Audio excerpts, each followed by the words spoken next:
Y'all didn't pay attention last week, because if you would have been paying attention last week, you would have known that there was no disclaimer on the episode. But for those who did pay attention, warning, the views and beliefs in the following program does not reflect the views of Boom Broadcasting. We give full creative control to our creators and do not believe in cancel culture because, of course, like I always say, it's an orchestrated plan by the man. Viewer discretion is advised. Ladies and gentlemen, we made it to another blessed Tuesday here for the week. Quick Hits is here for you yet again. I don't have any sympathy for you guys since y'all were off for the weekend and I wasn't, but I'm not going to rub it in too hard. But with all that being said, we got some football to talk about. We got some basketball. We got some baseball awards to talk about. We got some hockey to talk about. We got to talk a little boxing. So guys, for the next 20, 30 minutes, because I shortened the episodes this time. I know I went a little long, and that's okay. I'm new at this. I'm getting better at this, and I'm going to get better at this. But in the in between, get that nice hot cup of coffee and enjoy it with me, Podcast Smitty. Let's hit this theme music and let's get started. Yeah! Can't fall off, now they holler he'll turn, thinking I'ma sell out, talking just to feel heard. I never listen, although they say it's strictly. Welcome to Quick Hits. I'm your host, Shannon Smith, aka Podcast Smitty. If you're new to the show, what's good? I'm Shannon. I'm a fan of sport, and Quick Hits is an episodic show that is on Tuesday and Friday, and I specialize in getting you all the sports that your heart desires. Now, Tuesday's show is going to be a little different. I'm going to make sure to shorten up the show to hit you with some highlights from the weekend. So Tuesday is for the bleed over of the weekend, from your Friday, Saturday, your Sunday, and all your shows, all your favorite sports, football, basketball, baseball, hockey, whatever I can get a headline on, I'm going to cover it on that Tuesday. And then Friday is going to get you geared up because we got picks that we're going to be making Friday. We're going to make sure that we have some fun on Fridays. So for those of you who are new to the show, sit back, relax, enjoy. If you like hot takes, if you like analysis, if you like a little bit of comic relief, this is the show for you. So make sure that you enjoy it on this Tuesday and then come back on Friday, where we have a little bit more fun. But if you're one of my quick hitting brothers and sisters, ouch! Welcome back. Let's start the show. Now let's go ahead and hit you with these quick hits from this weekend.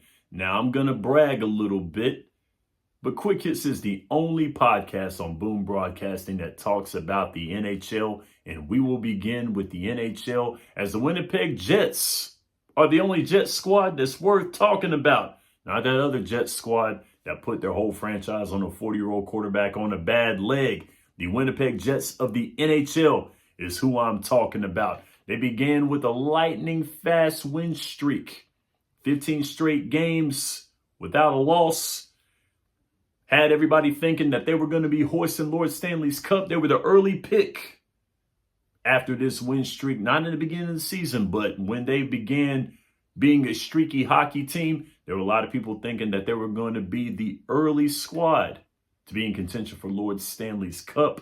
Well, this weekend, they looked a little lackluster as they traveled to Tampa Bay on Friday and then traveled to Sunrise, Florida to play the defending champion Florida Panthers, and were outscored by the state of Florida 9-1 in both of those games, including Sergei Bobrovsky getting his 45th career shutout against the Winnipeg Jets in their home game in Sunrise, Florida, beating them 5-0. Now the Jets go back home to play the Florida Panthers on home ice in Winnipeg.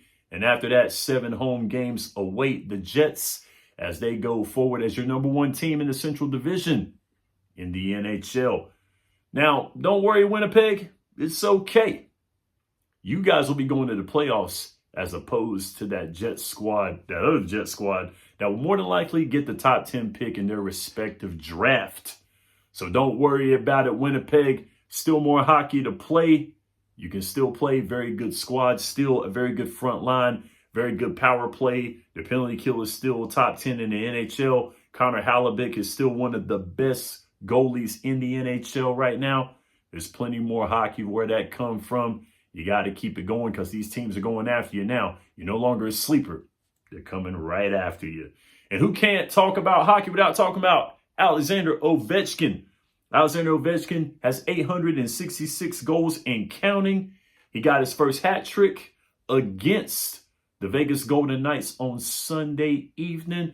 5-2 victory. Congratulations to the Washington Capitals and Alexander Ovechkin, who inches close to Wayne Gretzky's record. Wayne Gretzky, 894 goals all time, still an NHL record. Alexander Ovechkin still scoring goals at a very quick pace, 29 goals away from breaking the record. If he keeps scoring at his pace that he's having, he could get to that record by February. But who knows? It's a very grueling game. Injuries could happen. Let's hope that doesn't happen at all. Alexander Ovechkin playing some good hockey. The Washington Capitals improved to 12-4-1 after the victory, and they're third in the Metropolitan Division, which is the same division as the home team, Carolina Hurricanes. But Alexander Ovechkin is going after history. Who can't love that? And let's move on to baseball, as we have some awards being handed out here. Garrett Crochet and my man Chris Sale were named AL and NL Comeback Players of the Year. Let's start with Garrett Crochet, who was one of few bright spots on that 121-loss Chicago White Sox squad. Garrett Crochet went 6-12 with a 3.58 ERA, striking out 209 batters, walking 33 in 146 innings pitched this year. In spring of 2022, he had season-ending Tommy John surgery and returned the following spring as a reliever. And he was inserted into the starting rotation in this very year. And of course, Chris Sale, who had a standout year for my Atlanta Braves, an 18-3 record, 2.38 ERA, and 225 strikeouts and 177 2/3 innings, winning the NL Triple Crown in pitching. And Chris Sale went to the All-Star game for the 8th season. Congratulations to him. Unfortunately, his career actually has been riddled with injury from 2020 to 2023. He only saw the mound 56 times. He had injuries to his pinky, his wrist, his ribs, and then season-ending Tommy John surgery in 2020. It's good to see these guys making the comebacks. Tommy John surgery is a rough surgery, rough on pitchers. But both these guys overcame it, and they played some very good baseball this year. Congratulations to Garrett Crochet and my man Chris Sale. Let's get back into this, Atlanta. Let's go. I want to see a pennant. I want to see a World Series. We got the squad. We can do this. Let's go, Braves. I don't want to be the subject of Chris DeLuca's dugout debrief in a bad way. As a matter of fact, watch that dugout debrief every Thursday. Watch Chris DeLuca. He breaks down some great baseball. So make sure you watch his show. And now we go into basketball, as we had some record-setting and some record-tying headlines and highlights throughout basketball this past weekend. We'll start with James Harden, who is the number 2 all-time in three-pointers made, as he broke the record this past Sunday with a win over the Utah Jazz. He has 2,975 career three-pointers in counting, passing Ray Allen, who was the number 2. Now James Harden is number 2. So everybody's been beating up on the Utah Jazz this season. Very tough season for him, but congratulations to James Harden, who is now our number 2 in three-pointers made. And on to the coaching room is Gino Auriemma, the great UConn coach, is tied for the D1 record. He tied it on Friday. Unfortunately, he beat my Lady Tar Heels in the process of doing it. He's tied the record for the most wins among D1 coaches in men's and women's college basketball. Coach G's record, and this is an astounding record here, stands at 1,216 wins, 162 losses, with an impressive 88.2 winning percentage, paired with 11 national championships, and he's searching for a 12th one this year. The Yukon Lady Huskies are number 2 in the AP polls as we speak. Auriemma is the only coach out of the 3 coaches with 1,200 wins. Tara Verbeek and Mike Krzyzewski, 1,200 wins. All time amongst them. He's the only coach who did it with 1 school. So congratulations to Coach G, Gino Auriemma, getting the job done here. And that segues into women's basketball. As we're going to talk about some women's basketball. Of course, I had to because I'm talking about the WNBA. We're going to talk about that. I love talking about the WNBA this past summer and into this fall. I'm looking forward to doing it again the next summer. So let's talk about some women's basketball. As USC super sophomore Juju Watkins, who I love to watch play, in her 38th game of college basketball, she amassed 1,000 points. That's the 4th fewest games it took to get to 1,000 points all time. She did that on Friday with an 81-50 victory over Santa Clara. Juju tied with Kathy Miller of Weber State and Elena Della Don of Delaware, with the number of games reaching 1,000. All 3 of those ladies did it in 38 games. Elena Della Don is a WNBA legend. Kathy Miller, a college basketball legend in her own right for Weber State. She's in very, very good company. So congratulations there, Juju B. You did very well, sweetheart. Very good. Hope you have a good season. And going into the WNBA, the Dallas Wings won the WNBA draft lottery, and they will select number 1 in this spring's WNBA draft. The Wings, who went 9-31 this past season, had a dismal season. They look to add some depth with this draft here to aid in a prolific scorer in Enrique Agumbawale, who was close to 30 points a game this season. They need the depth, and she was ecstatic with this news. They have a new coach coming into the season. The WNBA is looking up. We got some great basketball coming up right now. We got some great basketball coming up in the summer for the ladies. And that is your quick hits from this weekend. Let's go.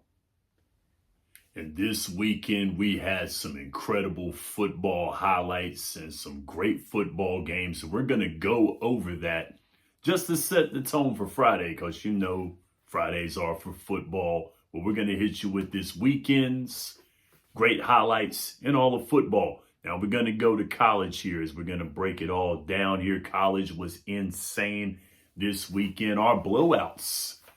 As we go into college football, we got our blowouts here. We got Ohio State getting it done against Northwestern 31-7.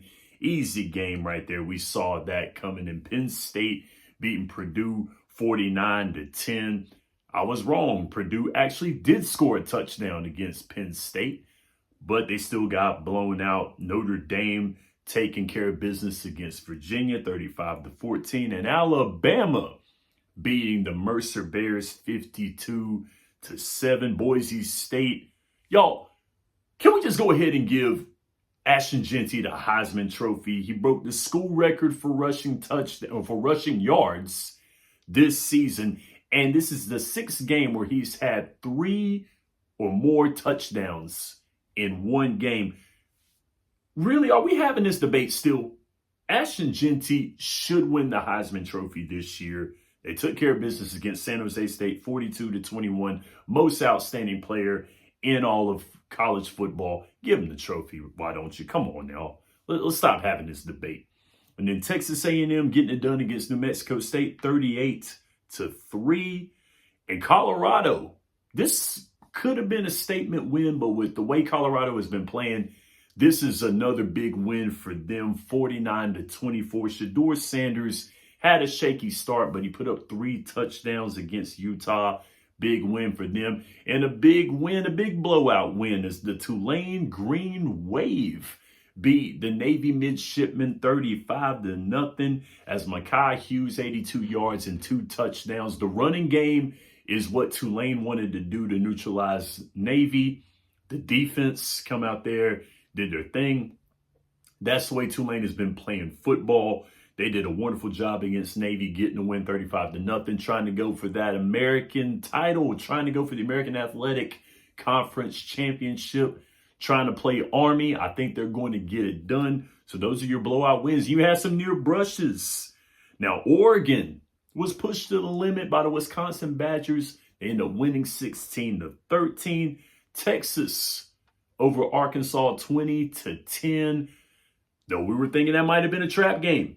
Arkansas can play some good football, and they showed up. Texas was able to neutralize them on defense, and that's why Texas got the win. SMU getting the win by 10, 38-28 over Boston College. Another well-fought game. Boston College just couldn't hang with them in the second half, and SMU was looking to play for that ACC championship. And speaking of the ACC championship, Clemson coming back as Cade Klubnik getting the game-winning run 24-20 over Pitt. Big game there. Clemson trying to keep their ACC championship grip on the ACC here. We're going to see how that goes. And I only had one statement win because honestly, I could have put Colorado in there. I could have put Tulane in there, but they ended up blowing out their competition. But the only statement win that I have is the University of South Carolina over Mizzou. Shout out to my man, Ryan Frick, who is a South Carolina alum. My man from the Cat Cave, his squad got it done against Mizzou 34-30. And Lenore Sellers, 5 touchdowns in that game. Great job by the South Carolina Gamecocks as they get the win. We'll be talking about them a little later. And of course, we had a lot of tank jobs. I took these squads to win, and they did the opposite. The Kansas Jayhawks over a special teams blunder by BYU, giving BYU their first loss of the season, 17-13, getting that go-ahead touchdown to win it. Jayhawks over BYU. And Georgia, 31-17. Tennessee had a bad second half. 21 unanswered points. No, it was 17 unanswered points. Sorry about that. Georgia got 31-17 with the big win in Athens for the Bulldogs. Arizona State getting the win 24-14 as Sam Levitt playing pass with Jordan Tyson, as Levitt had 3 touchdowns in that game. 2 of them went to Jordan Tyson as Arizona State beating Kansas State. And then New Mexico upsetting Washington State. The Cougars going down 38-35 to the Lobos. And Louisville losing to Stanford. Bad loss for the Louisville Cardinals as they lost 38-35. In Florida, big win against LSU 27-16 as they defend home field in Gainesville. So this top 25, it had a little bit of a shakeup, but the top 5 still remain in the same Oregon, Ohio State, Texas, Penn State, and Indiana. I can't wait for Saturday, and I will tell you on Friday on this episode of Quick Hits. So watch it on Friday, and you will see, because that top 5 is going to get shifted this weekend. And Tennessee still in the top 10, even after losing to Georgia. They're still in the top 10, rounding it out there. And welcome back to the top 10 to Georgia as they get the number 8 spot after their big win against Tennessee. And welcome to Tulane, South Carolina, and Colorado all moving up to the top 20, as Tulane gets to the 20 spot, 19 to South Carolina, and the 16 seed goes to Colorado. Great job on great wins for these 3 teams. And welcome to the party, Arizona State, after their big win. And that is the alma mater to our own, mouthing off with Mike, who does the nightcap. Go see him on Monday night, on Wednesday night, and on Friday night when he does the nightcap for the wrestling. So yes, big win for Arizona State. And welcome back to the top 25 to Iowa State, UNLV, and Illinois as they get into your 21 23 and 24 spots. And after their big losses, Mizzou, Kansas State, Louisville, and the newcomer, the LSU Tigers. You ain't got to go home, but you got to get out of here. Those guys are your unranks after this week. And then we go to the NFL, so there's more football to talk about. So we're going to the NFL right now. So 2 straight losses for the Washington Commanders. Yes, I said Commanders this time. Got it right still. I'm getting better at it. So the Commanders dropping 2 straight after the loss to the Philadelphia Eagles on Thursday Night Football last week. Are the Eagles in control of the NFC East? It looks like they are after a commanding win against the Commanders. And the Bears dropping 4 straight after losing on Sunday. Are the Bears in panic mode? Looks like they may be. And the Lions are just playing Madden out there with everybody. This is their second Fitty Burger this season as they beat the Jaguars 52-6. Taysom Hill was on fire with 3 touchdowns. And what a great game that he had. So I like Taysom Hill. He's a very exciting player. Great player. Very good job. Does a lot of different positions on the football field. Does that very well. Quarterback, running back, receiver. He does some great stuff. Got 3 touchdowns in the game on Sunday. Wish I had him on fantasy. That would have been great. And the Steelers still won from the Ravens. A very hard contested, hard fought football game. Very entertaining. Coming away with an 18-16 win. And is Bo the sleeper for Offensive Rookie of the Year after the big win where he scored 4 touchdowns on this Sunday? Is he the sleeper for Offensive Rookie of the Year? And does anybody want to win the NFC South? My guys gave it away. You have 3 5-5 squads in the NFC South with the Cardinals on the bye, who are 6-4 and sitting atop the NFC West. Who wants to win it? And Josh Allen, is he the MVP this year? He's a sleeper, a dark horse for it, and the Chiefs finally lose. But I think that makes the Chiefs a lot more dangerous. No pressure to keep an undefeated streak. Does that make the Chiefs more dangerous? And the Bengals deserve better. They're a very incredibly sound offensive squad. They're looking at their coach. You can tell by the way they're talking. They're looking at their coach. And it might be a coaching change later on at the end of the season. Who knows? And Tommy DeVito is in for the New York Giants as Daniel Jones is demoted to QB3. Whoa. Big disappointment there for the Giants quarterback, Daniel Jones. And now we got Thursday Night Football coming up as the Steelers are playing the Browns. The Steelers have won 5 straight. The Browns have lost 2 straight games. The Browns are skidding. But they have the long week. The Steelers have a short weekend. Crazy things have happened on Thursday Night Football. But I'm not trying to make that gamble. I think the Steelers will win this game against the Cleveland Browns on Thursday Night Football. Hopefully you watch it. Hopefully you enjoy it. See me on Friday as we get you ready, because you know Friday is for football. This is your football quick hits for this Tuesday episode. Now, usually on Tuesdays, I end the Tuesday show with a 5 for 5, but I may save that for either Friday or for maybe next week, because we got to talk about these combat sports, because we got some good fights this weekend. So let's start with UFC 309, the main event that we had between Stipe Miocic and John Bones Jones. Congratulations to John Bones Jones, cementing himself as world heavyweight champion, winning by TKO in the 3rd round. Devastating kick to those ribs as he won that match decisively. Very good job to John Bones Jones. And also congratulations to Stipe Miocic as well, too, on a great career. He was a heavyweight champion. He retired at 42. Right after the fight, he retired. So going out by fighting one of the best to ever do it and lasting pretty long with him. It was a tough fight. Very tough. UFC is very tough for someone who's never done it. But if somebody who watches it, it's got to be some tough stuff. You got to be in finely tuned shape in order to do this. So congratulations to both men on good careers, holding championships. Very good card for UFC 309. And of course, I got to get to the fight that everyone pretty much had to watch. It was on a Friday as we had Jake Paul and Mike Tyson going at it.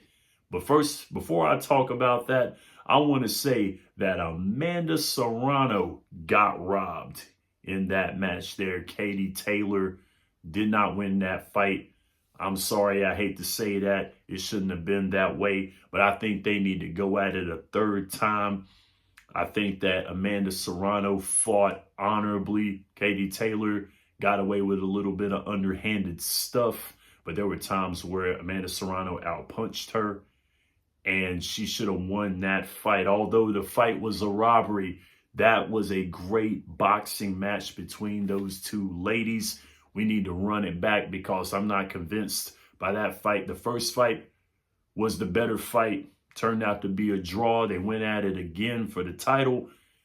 Katie Taylor come away with it for the scorecards. Not the way that I saw it, not the way that I looked at it. I watched it about twice to see what I saw. But we got what we got, and that's it. Maybe we may do it one more time. Who knows?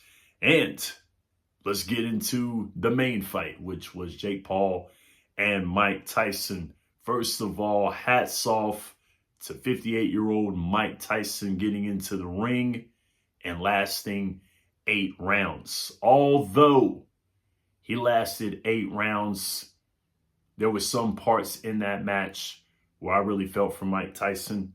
It broke my heart seeing him at 58 years old going in there. I know that he's his own man. I get it.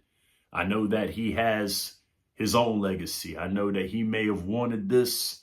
He fought for it. He trained for it. He prepared for it. I get it. But Mike's 58 years old, and going through what he went through in that match, it really made me think a lot. I've seen Mike Tyson when Mike was in his prime. I remember growing up with Mike Tyson. Mike Tyson had his share of demons. Mike Tyson could have been better in his career. He could have been better. But there were some things that Mike chose to do. Mike going to prison. Mike having his controversial moments in his life. But as Mike has gotten older, Mike has thought a little more. Mike has preserved himself a little more. He got robbed by Don King, and he's crap. That's a crap individual right there. Don King's a chump, and I think that was messed up. Took advantage of Mike. There were some people who took advantage of Mike, but Mike's his own man, and he should have thought about that. And it was rough, but Mike is getting his life back together.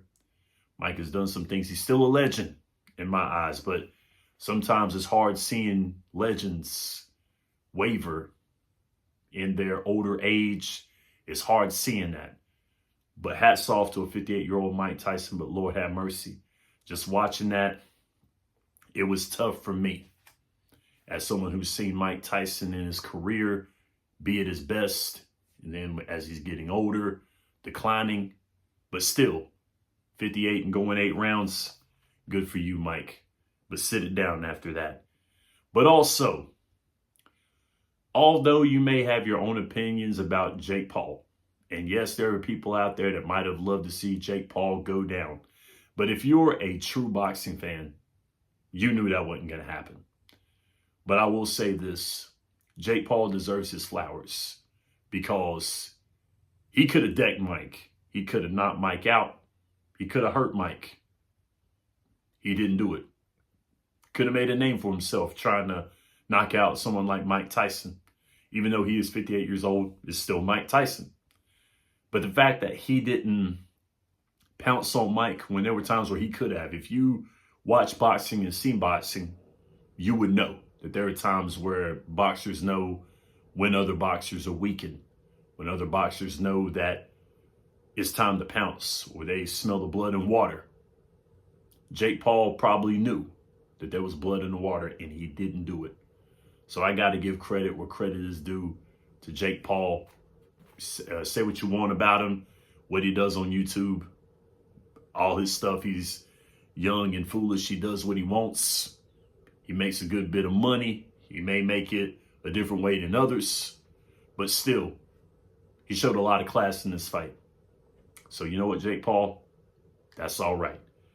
And also, flowers to Joe Tessitore. Joe Tessitore was very patient commentating this fight with Rosie Perez and Roy Jones Jr., who may not have the prowess of commentating fights like Joe Tessitore does. Joe Tessitore is a very entertaining guy. I love seeing him on Monday Night Raw. I love when he commentates football. I love when he commentates boxing. Joe Tessitore is a gem, and I love that guy. I love Joe Tessitore's references. He has some fun calling this fight. So hats off to Joe Tessitore and his class and his professionalism. He's a great individual. Hats off to you, Joe Tessitore. And for those out there who enjoyed this fight and enjoyed the entertaining aspect of this fight, let me be the first to entertain you and to entice you and to advertise this here. Watch some wrestling. That's what you need to do. This fight right here had elements of wrestling in it. Watch some pro wrestling. You will enjoy some pro wrestling. And I'm always going to plug this in. My guys will tell you this because I talked some wrestling with them. My man Mouth Off with Mike on the Nightcap. My man MD, you need to watch Drop the Mic on Wednesdays. My man Sean Lucas, we're Wrestling of Destiny on Saturdays at 10 o'clock. Remember, professional wrestling is the ultimate gentleman sport. That's the show. See you on Friday. Have a good one. God bless. Can't fall off, now they holler he'll turn, thinking I'ma sell out, talking just to feel heard. I never listen, although they say it's strictly